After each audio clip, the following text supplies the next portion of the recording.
संयुक्त राष्ट्र में बच्चों के अधिकार वाले घोषणा पत्र पर दस्तखत करने वाले हमारे अपने देश भारत में भी ये नियम है कि युद्ध, बाढ़, सूखा, महामारी, भूकंप जैसे समय में बच्चों को ही पहले राहत पाने का अधिकार है। लेकिन उन्हीं बच्चों ने अपने माता पिता को कोरोना से खो दिया तो सरकारी मदद पाने के लिए क्या बच्चों से ही कहा जाएगा, जाओ ये साबित करके आओ कि तुम्हारे माता पिता कोरोना से जान गंवा चुके हैं। अब ऐसे में सवाल ये कि अनाथ होने वाले बच्चों का सर्टिफिकेट वो कहां से लाएं?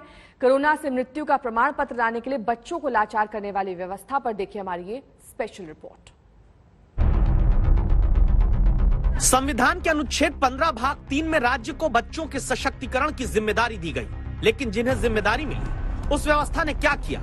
मध्य प्रदेश की राजधानी भोपाल में बैठे 10वीं के छात्र हनुशीष की आंखों में आंखें डालकर क्या कोई जवाब दे सकता है कि आखिर जिस बच्चे ने 4 दिन के भीतर पहले अपने पिता गिरीश कुमार को कोरोना के कारण खोया और फिर मां दिव्या का साया बेटे के सिर से उठ गया, उस बेटे के हाथ को थामकर मदद का भरोसा सरकारी ऐलानों में तो सामने आया, लेकिन माता पिता को खोने वाले बच्चे के कंधे पर ही ये साबित करने की जिम्मेदारी डाल दी गई कि तुम साबित करो कि तुम्हारे माता पिता की मौत कोरोना से हुई है। क्योंकि अस्पताल से मिले हनुशीष के पिता की डेथ सर्टिफिकेट पर मृत्यु का कारण निमोनिया लिखा है, उन्हें कोरोना पॉजिटिव बताया गया। भोपाल के जिस भदभदा शमशान घाट पर पिता का अंतिम संस्कार हुआ उसमें भी मृत्यु का कारण कोरोना लिखा है, लेकिन सरकारी डेथ सर्टिफिकेट पर मृत्यु का कोई कारण तक दर्ज नहीं किया गया। जिस जगह कमेंट करके लिखना था कोरोना, वह खाली छोड़ दिया गया। अगर उसमें कोरोना नहीं लिखा रहेगा जो हमें नगर निगम भोपाल ने दिया गया है, तो जो सरकार योजनाएं बना रही हैं कि 1 लाख देंगे, 5,000 पेंशन देंगे, तो वो उसकी लाभ नहीं मिल पाएगा क्योंकि वो कोरोना सिद्ध नहीं हो पाएगा। हनुशीष के पिता की मृत्यु के सर्टिफिकेट पर कोरोना सरकारी व्यवस्था लिखती नहीं और बैतूल के जिस सरकारी अस्पताल में कोरोना जैसे लक्षणों के बाद हनुशीष की मां भर्ती होकर जान गंवाती है, आरोप है कि वहां के प्रशासन ने तो कोरोना से मृत्यु का सबूत 10वीं में पढ़ने वाले बच्चे से ही मांगा है। डेथ सर्टिफिकेट तो नहीं मिला, डेथ सर्टिफिकेट की एक पर्ची मिली है और वहाँ के जो सीएमएच है डॉक्टर ए.के. तिवारी, अब 20-22 दिन से ज्यादा हो चुका, तो वो ये कह रहा है कि आप पहले सिद्ध कीजिए कि आपकी मम्मी कोरोना पॉजिटिव थी, जबकि वो 2 दिन तक कोविड वार्ड में भर्ती रही। कैसे सिद्ध कर सकते हैं? सर हमने पहले ही सारे डॉक्यूमेंट जो हमारे एंटीजन की रिपोर्ट्स थी वो सब दे दिए थे, उसको देख के ही उन्होंने कोविड वार्ड में भर्ती किया था। अब वो हॉस्पिटल द्वारा मिस हो गई है और हॉस्पिटल अब हमसे ही रिपोर्ट मांग रहा है। हनुशीष जैसे बच्चों की मदद के लिए ही दिल्ली से लेकर भोपाल तक सरकारों ने मदद की योजनाएं निकाली। पीएम केयर्स फंड से ऐसे बच्चों की शिक्षा और स्वास्थ्य का खर्चा उठाया जाएगा। 18 साल की उम्र में बच्चे को मासिक स्कॉलरशिप और 23 साल की उम्र में 10 लाख रुपए का फंड दिया जाएगा। मध्य प्रदेश सरकार ने ऐसे बच्चों की मदद के लिए 5,000 रुपए प्रति माह देने का ऐलान किया है। बच्चों के लिए मुफ्त हर महीने राशन दिया जाएगा।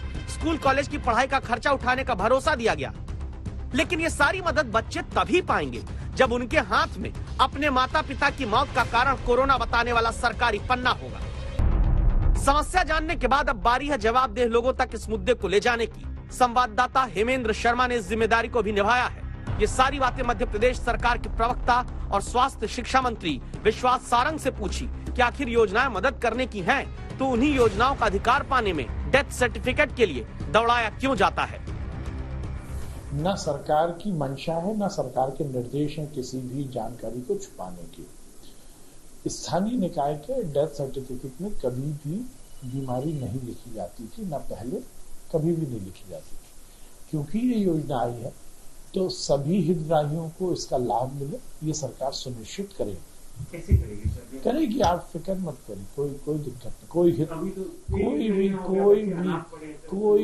कोई भी देखिए हमारी सरकार ने योजना बनाई है। हमारी मंशा है, माननीय मुख्यमंत्री जी की मंशा है कि वो बच्चे जिनके सर से उनके माँ बाप का साया उठ गया है उनकी मदद करना है। जब हमारी मंशा है तो फिर कहीं दिक्कत नहीं आएगी। सरकार और सरकारी योजनाओं की मंशा साफ है तो फिर जरूरी है कि गौरव हो या आयुषी, आलोक हो या हनुशीष, ऐसे हर बच्चे के घर तक खुद अधिकारी पहुँचे जिनके जीवन के भविष्य पर अभी संकट आया है। योजना बना देना ही सिर्फ बड़ी बात नहीं होती, बल्कि उन योजनाओं का लाभ जमीन पर तुरंत बच्चों तक पहुंचाने की जवाबदेही अधिकारियों की तय करनी सुनिश्चित की जाए। हेमेंद्र शर्मा, भोपाल आज तक।